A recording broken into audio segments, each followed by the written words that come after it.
MA-MSc second semester food and nutrition. आजकल हम लोग जो ऑनलाइन क्लास में पढ़ रहे हैं हेल्थ डिटर्मिनेंट्स और हेल्थ इंडिकेटर्स का चैप्टर वो कंप्लीट हो गया और यूनिट 1 का ये सेकेंड पार्ट था। इसी में एक और चैप्टर है, वो है national health care delivery system, यानी प्राइमरी हेल्थ केयर जो होती है इसके बारे में आपको पढ़ना है। तो प्राइमरी हेल्थ केयर, इसको हिंदी में कहते हैं प्राथमिक स्वास्थ्य सुविधा या प्राथमिक स्वास्थ्य देखभाल भी कह सकते हैं। देखो, प्राथमिक स्वास्थ्य देखभाल आल्मा आटा सम्मेलन, एक कॉन्फ्रेंस हुई थी 1978 में। इसके पश्चात हमारे स्वास्थ्य के क्षेत्र में बहुत ही जो शब्दावलियाँ थीं उनमें परिवर्तन हुए। स्वास्थ्य सेवाओं को प्राथमिकता का प्रतीक माना जाने लगा और सम्मेलन से पूर्व ये प्राथमिक स्वास्थ्य सेवाओं को आधारभूत स्वास्थ्य सेवाएं या इनको कहा जाता था बेसिक हेल्थ इन सर्विसेज। देखिए, अब समझ में आया कि जो प्राथमिक स्वास्थ्य देखभाल है, प्राथमिक स्वास्थ्य देखभाल को आल्मा आटा एक कॉन्फ्रेंस हुई थी 1978 में। इसके बाद इसके नाम में परिवर्तन हुआ। पहले इसे बेसिक हेल्थ सर्विसेज कहते थे, यानी आधारभूत स्वास्थ्य सेवाएं। उसके बाद कहा जाने लगा नहीं, प्राथमिक स्वास्थ्य सेवाएं या प्राथमिक स्वास्थ्य सुविधाएं या देखभाल, इन्हें कहते हैं प्राइमरी हेल्थ केयर। देखो, प्रथम संपर्क देखभाल यानी फर्स्ट कांटेक्ट केयर भी इसे कहा गया। सर्व सुलभ स्वास्थ्य देखभाल भी कहा गया, यानी ईजिली एक्सेप्टेबल केयर भी होती है। आदि समानार्थक शब्दों से इसको व्यक्त किया जा सकता है। प्राथमिक स्वास्थ्य सुविधा के द्वारा सभी के लिए स्वास्थ्य के लक्ष्य की प्राप्ति संभव है, यानी सभी को स्वास्थ्य अच्छा प्राप्त हो सके, ये प्राइमरी हेल्थ केयर के द्वारा ही संभव है। अतः प्राथमिक स्वास्थ्य देखभाल को मुख्य साधन बनाने के लिए विश्व स्वास्थ्य सम्मेलन में विशेष बल दिया गया। प्राथमिक स्वास्थ्य सुविधा या साधन, ये जो इससे व्यक्ति को फ़ायदे मिलते हैं, परिवार को और किसी समुदाय को। सारी स्वास्थ्य सेवाएं इसके द्वारा प्रदान की जाती हैं और इसमें जनता की सहभागिता जो होती है वो विशेष महत्व रखती है। जनता की सहभागिता ही सबसे इम्पॉर्टेंट है। प्राथमिक स्वास्थ्य सुविधा की अवधारणा को समस्त राष्ट्रों के द्वारा मान्यता प्रदान की गई और इससे सबके लिए स्वास्थ्य प्राप्ति की कुंजी माना गया और स्वास्थ्य प्रणाली का अभिन्न अंग माना गया। तो आल्मा आटा सम्मेलन के द्वारा जो इसकी परिभाषा दी गई है, अनुमोदित जो परिभाषा है, वो मैं आपको बता रही हूँ।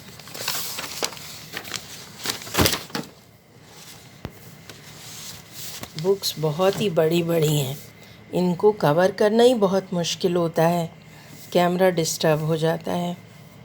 देखिए, प्राथमिक स्वास्थ्य सुविधा व्यक्तियों को सार्वजनिक रूप से सुलभ एवं स्वीकार्य ऐसी आवश्यक देखभाल है जिसमें उनकी पूर्ण भागीदारी हो, जिसकी लागत समुदाय एवं देश वहन करने में सक्षम हो। ये इस बात समझ में आई इन्होंने क्या आल्मा आटा सम्मेलन में क्या परिभाषा दी गई है। प्राथमिक स्वास्थ्य सुविधा यानी प्राइमरी हेल्थ केयर क्या है? व्यक्ति को सार्वजनिक रूप से सुलभ, यानी हर व्यक्ति को आसानी से प्राप्त हो सके तथा स्वीकार हो, हर व्यक्ति के द्वारा वो स्वीकार की जाए, ऐसी आवश्यक देखभाल है जिसमें उनकी पूर्ण भागीदारी हो, कैसे जो भी सुविधाएं सरकार के द्वारा प्राथमिक स्तर पे दी जा रही हैं, यदि उसमें उनकी भागीदारी नहीं होगी, वो उन सुविधाओं को लेने नहीं जाएंगे, तो फिर वो सुविधाएं देना सरकार के द्वारा बेकार हो जाएगा। तथा जिसकी लागत, इसमें जो भी खर्च आ रहा है वो समुदाय वहन करता है थोड़ा बहुत, और बाकी देश करने में सक्षम हो। प्राथमिक स्वास्थ्य सुविधा के घटक कौन कौन से एलिमेंट्स होते हैं प्राइमरी हेल्थ केयर के? देखिए, प्राथमिक स्वास्थ्य सुविधा के 8 प्रमुख घटक निम्न प्रकार से होते हैं। पहला, हेल्थ एजुकेशन यानी स्वास्थ्य शिक्षा। प्रचलित स्वास्थ्य समस्याओं, उनकी देखभाल और नियंत्रण विधियों के बारे में जनता को शिक्षा देना। हेल्थ एजुकेशन समझ में आ गया। प्रचलित स्वास्थ्य समस्याओं यानी जो भी समस्याएं उस कम्युनिटी में प्रचलित हैं, उन समस्याओं से उनको अवगत कराना, उनकी देखभाल और उन्हें कंट्रोल करने की विधि के बारे में जनता को शिक्षित करना। दूसरा आता है पोषण। पोषण की आपूर्ति, उपयुक्त पोषण लेने से उनको प्रोत्साहन देना कि वो उपयुक्त पोषण यानी बैलेंस डाइट ही लें, और सही पोषण लेंगे तो वो हमेशा स्वस्थ रहेंगे। जल एवं स्वच्छता, वाटर एंड सैनिटेशन, सुरक्षित जल की आपूर्ति के तथा आधारभूत स्वच्छता का ध्यान रखना। ये भी समझ में आ गया होगा। वाटर एंड सैनिटेशन बहुत ही इम्पॉर्टेंट एस्पेक्ट है हेल्थ के पॉइंट ऑफ व्यू से। यदि सुरक्षित जल हमें प्राप्त नहीं होगा, सही जल प्राप्त नहीं होगा, तो हम हमेशा बीमार रहेंगे हैं। और सैनिटेशन मतलब हमारे इर्द गिर्द पर्यावरण और हमारे घर का वातावरण स्वच्छ होना चाहिए, तभी हम पूर्णतः स्वस्थ रहेंगे। मातृ एवं शिशु स्वास्थ्य, जो मैटरनल एंड चाइल्ड हेल्थ, मातृ एवं शिशु स्वास्थ्य की देखभाल के अतिरिक्त इस घटक में परिवार सेवाओं को भी सम्मिलित किया गया। केवल माँ और बच्चे ही का हेल्थ नहीं देखी जा रही है, बल्कि प्राइमरी हेल्थ केयर के द्वारा परिवार के बड़े बूढ़े छोटे सबके लिए, किशोर प्रौढ़ सबके लिए सबके स्वास्थ्य पर ध्यान देने की बात की गई है। प्रतिरक्षण, इसको कहते हैं इम्यूनाइजेशन, प्रमुख संक्रामक रोगों से प्रतिरक्षा प्रदान करना। संक्रामक रोग जो कि जैसे आजकल कोविड-19 एक तरह से इन्फेक्टेड डिजीज़ ही हो गई है, इसके लिए वैक्सीनेशन आया ना, तो इसी तरह जितनी भी हमारी डिजीज़ हैं, फॉर एग्ज़ाम्पल जैसे BCG का जो टीका लगता है ट्यूबरक्लोसिस के लिए, और पोलियोमाइलाइटिस के लिए पोलियो की ड्रॉप पिलाई जाती है, DPT, डिप्थीरिया, पर्ट्यूसिस और टिटनस, ये 3 के लिए 1 डोज़ लगती है। इन्हें ट्रिपल वैक्सीन कहते हैं। मीज़ल्स का जो इन्फेक्शन है उससे रोकने के लिए मीज़ल्स की वैक्सीन लगती है। तो ये जो प्रतिरक्षण यानी टीकाकरण कार्यक्रम है, वो भी प्राथमिक स्वास्थ्य केंद्र का एक घटक है। स्थानिक रोगों से बचाव, स्थानिक मतलब होता है प्रिवेंशन ऑफ एंडेमिक डिजीज़, जो कि एंडेमिक डिजीज़ हैं उनको नियंत्रण करना, उनके बचाव पे ध्यान देना। उपचार यानी ट्रीटमेंट, सामान्य रोगों एवं चोटों का उपचार करना, औषधि उपलब्ध कराना। ड्रग्स भी प्राथमिक स्वास्थ्य केंद्रों पर प्राप्त होती हैं।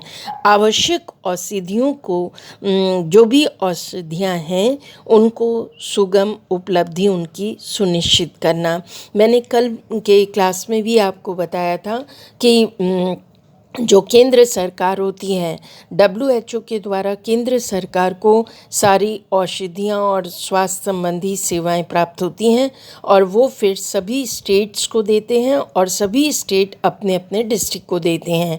डिस्ट्रिक्ट से डिस्ट्रिक्ट हॉस्पिटल में आता है, और डिस्ट्रिक्ट हॉस्पिटल से सब एक एक प्राथमिक स्वास्थ्य केंद्र पर जाता है, और प्राथमिक स्वास्थ्य केंद्र जो हैं वो उप केंद्रों को सुविधाएं प्रदान करते हैं। इस तरह वो उप केंद्र हमारे गांव में घर के पास होते हैं, और एक एक घर के एक एक व्यक्ति को वो स्वास्थ्य संबंधी सेवाएं उपलब्ध कराते हैं। तो प्राथमिक स्वास्थ्य केंद्र के ऊपर क्या क्या जिम्मेदारियां होती हैं वो मैंने आपको बताया। अब हम लोग बात कर रहे हैं principles of primary health care. इसके क्या सिद्धांत हैं? विश्व स्वास्थ्य संगठन के अनुसार प्राथमिक स्वास्थ्य सुविधा में निम्न 5 सिद्धांत होते हैं। इनको बहुत अच्छी तरह से याद कर लीजिएगा, आपको मेरे ख्याल से दिखाई भी दे रहा होगा। पहली चीज़ है न्याय संगत वितरण। न्याय संगत को कहते हैं इक्विटेबल डिस्ट्रीब्यूशन, मतलब जो भी डिस्ट्रीब्यूशन हो किसी भी चीज़ का, दवाओं का, स्वास्थ्य सुविधाओं का, वो सब इक्वल है। इक्वल का मतलब कोई बड़ा जात का कोई छोटी जात का ऐसा कुछ भी नहीं है। सबके लिए सब सुविधाएं प्रदान करना इसका मुख्य प्रिंसिपल है, मुख्य उद्देश्य है। सामुदायिक सहभागिता, कम्युनिटी पार्टिसिपेशन तो अपने आप में बहुत ही इम्पॉर्टेंट है। मैंने अभी कहा कि हमें सुविधाएं सरकार दे रही है, लेकिन उन सुविधाओं को अगर जो सुविधाओं का लाभ लेने वाले हैं वही उसमें पार्टिसिपेट ना करें, कम्युनिटी उसमें सहभागिता ना दिखाए, तो वो सुविधाएं बेकार हो जाएंगी। इसी तरह वो सुविधाएं कारगर रहें, सामुदायिक सहभागिता यानी एक्टिव पार्टिसिपेशन कम्युनिटी का बहुत ज़्यादा ज़रूरी है। उपयुक्त तकनीक, एप्रोप्रिएट टेक्नोलॉजी, जो भी चीज़ें हैं वो टेक्नोलॉजी के अनुसार इस्तेमाल में लाई जाएं। रोकथाम पर फोकस, जो भी डिज़ीज़ हो रही है उसको पहले प्रिवेंट करना बहुत इम्पॉर्टेंट है। जैसे आजकल कोविड-19 को प्रिवेंट करने के लिए लॉकडाउन लगा हुआ है। हम लोग लॉकडाउन के कारण घरों में बैठे हैं, ऑनलाइन क्लासेस से पढ़ रहे हैं। नहीं तो हम लोग क्लास में आते, ऑफलाइन क्लास में अच्छे से पढ़ते, एग्ज़ाम देते, कितना अच्छा लगता था। लेकिन इसका एक रोकथाम या इसका जो प्रिवेंशन है इस कोविड-19 के संक्रमण, इसकी चेन को तोड़ने का, वो लॉकडाउन ही एकमात्र विकल्प है देश के सामने, राज्य के सामने। इसीलिए राज्यों ने इस विकल्प को चुना है। कर्फ्यू, ने एकदम कर्फ्यू लगा दिया है, कोई एक दूसरे से मिले नहीं। जब मिलेगा नहीं तो संक्रमण कम से कम फैलेगा। तो फोकस ऑन प्रिवेंशन सबसे पहला काम है। किसी भी डिज़ीज़ की चेन को तोड़ने के लिए उसे प्रिवेंट करना, उसकी रोकथाम करना, उस पर ध्यान देना बहुत ज़रूरी है। बहुक्षेत्रीय समन्वय, multi sectoral coordination. Multi sectoral coordination का मतलब होता है कि जितने भी सेक्टर्स हैं, केवल आज इस समय कोविड-19 के भीषण त्रासदी के समय में केवल सरकार या राज्य सरकार, केंद्र सरकार और राज्य सरकारी कार्य नहीं कर रही हैं, बल्कि इनके साथ में सभी लोग मिलकर कई ऐसे एनजीओज़ हैं, कई संस्थाएं हैं, गुरुद्वारे हैं, जो कि हाथ से हाथ बटा रहे हैं और लोगों को आर्थिक मदद, खाद्यान्न से संबंधित मदद, वस्त्रों से संबंधित मदद, जो भी मदद दे सकते हैं वो दे रहे हैं। इन्हीं को हम कहते हैं मल्टी सेक्टोरियल कोऑर्डिनेशन, यानी बहुक्षेत्रीय जो समन्वय है वो निश्चित रूप से होना चाहिए, तभी प्राइमरी हेल्थ केयर अच्छे से कार्य कर सकती है। तो ये मैंने 5 सिद्धांत आपको बताए हैं, अच्छी तरह याद कर लीजिएगा। ये सब कॉम्पिटिटिव एग्ज़ाम में पूछे जाते हैं। आपके अपने एग्ज़ाम के लिए तो लॉन्ग क्वेश्चन आएगा ही आएगा, लेकिन इसमें आप बहुत ध्यान दीजिए। एक तो दूसरी चीज़ ये है कि पहला न्याय संगत वितरण की बात मैंने की, दूसरा सामुदायिक सहभागिता की बात की, उपयुक्त तकनीक, रोकथाम पर फोकस देना है, बहुक्षेत्रीय समन्वय की बात की। अब एक एक चीज़ों को डिटेल बताया गया है। जब आप ऑफलाइन क्लास में आएंगे तो ज़रूर हमसे नोट्स ले लीजिएगा। अब हम लोग आएंगे प्राइमरी हेल्थ केयर का क्या इंफ्रास्ट्रक्चर है, इसको हम लोग नेक्स्ट क्लास में पढ़ेंगे। और हिंदी में चूँकि ये बुक ट्रांसलेशन है पार्क की किताब का, इसलिए आप अच्छी तरह से पढ़ सकते हैं। जिन भी स्टूडेंट्स की कोई क्वेरी हो तो आप चैट बॉक्स में क्वेश्चन डाल सकते हैं और या मुझे स्पेशली कांटेक्ट कर सकते हैं। आप घर में रहिए, सुरक्षित रहिए और खुद भी सुरक्षित रहें, स्वस्थ रहें और परिवार के प्रत्येक व्यक्ति को स्वस्थ रखें। Thank you students.